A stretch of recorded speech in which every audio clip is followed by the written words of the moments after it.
नमस्कार, जय हिंद, जय भारत। मैं फातिमा निखत BTS न्यूज़ में आपका स्वागत करती हूं। आइए देखते हैं उत्तर प्रदेश वाराणसी से मोहम्मद अहमद की क्या रिपोर्ट है। तो उस उपलक्ष्य में हमने यह कार्यक्रम आयोजित किया है। तो सर्वप्रथम मैं मंच की सभी जो हमारे मुख्य अतिथि और विशेष अतिथि हैं, हमारी जो मुख्य अतिथि आज की हैं श्रीमती पूजा दीक्षित, क्षेत्रीय मंत्री भाजपा महिला मोर्चा से, मैं उनका बहुत बहुत स्वागत करती हूँ, बहुत बहुत धन्यवाद करती हूँ। और हमारे साथ आज विशिष्ट अतिथि के तौर पर विजेता देवा जी हैं, जो कि पूर्व में मिसेस इंडिया हैं 2021 में, उनको भी मैं बहुत बहुत स्वागत करती हूँ।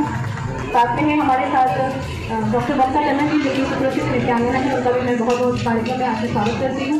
और साथ में हमारे साथ हैं आशुतोष जी, जो कि एक एक्टर और कोरियोग्राफर भी हैं, उनको भी आज मैं कार्यक्रम में स्वागत करती हूँ। साथ में हमारे साथ इस प्रांगण में जो भी जितने भी हमारे भाई बहनें हमारे साथ उपस्थित हैं, उनका भी मैं बहुत बहुत स्वागत करती हूँ, अभिनंदन करती हूँ। धन्यवाद।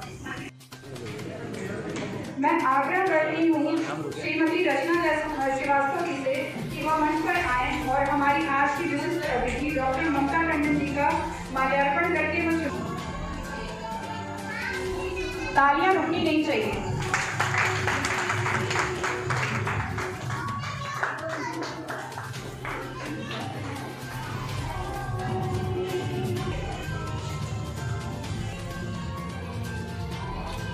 तालियों की कमी हो रही है।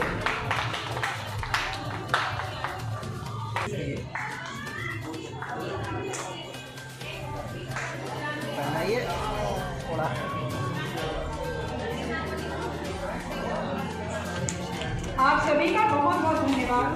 मगर उनके विचार बच जाते हैं। जय हिंद, वंदे मातरम। भी रहेगी, मैं झांसी की रक्षा करूंगी। बुंदेलो और बोलो की सबने सुनी कहानी थी, खूब लड़ी मर्दानी, वो तो झांसी वाली रानी थी।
बाकी जजों के लिए मैं प्लस कर रहा हूँ, उनके लिए जोरदार तालियां, मेरे लिए बाद में बजा देना क्योंकि इतने बड़े अच्छे ये बहुत मेहनती है और मैंने बहुत अच्छा किया था। मैं श्रीमती पूजा दीक्षित, काशी क्षेत्र से, महिला मोर्चा से क्षेत्रीय मंत्री। मैम आज यहाँ किस तरह का कार्यक्रम हो रहा है जिसमें आप मुख्य अतिथि के रूप में आए हैं?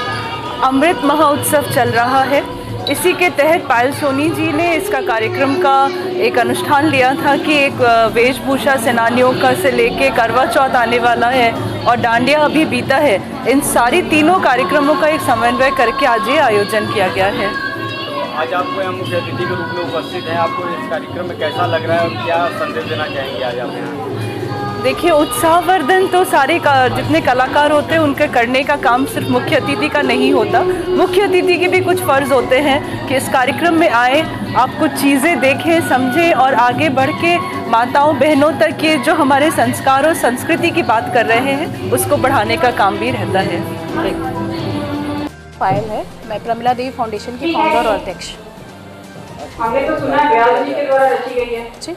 किस तरह के कार्यक्रम किया जा रहा है? आज जो कार्यक्रम है वो आज़ादी का अमृत महोत्सव को लेकर हम लोगों ने ये कार्यक्रम आयोजित किया है और जिसमें हम लोगों ने करवा चौथ, स्वतंत्रता सेनानियों की वेशभूषा, करवा चौथ और गरबा का कार्यक्रम आयोजित किया है।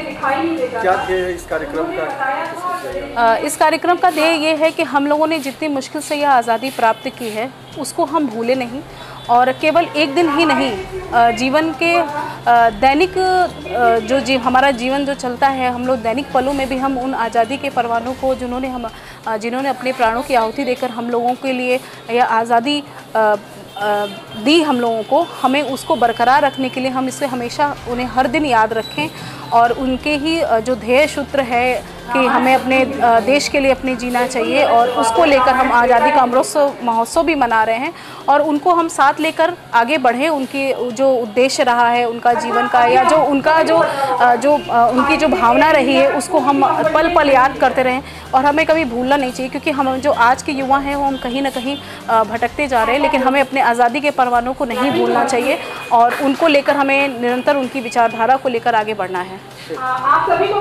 इसी के साथ ही ये समाचार समाप्त होते हैं। दुआ और उम्मीद यही कि आप जहाँ कहीं भी हों खैर आफियत से हों, आपकी हर सू खुशगवार हो और हर खुशगवार सू का अंजाम बखैर हो।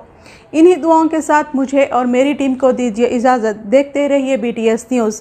लाइक एंड सब्सक्राइब करना ना भूलें। जय हिंद।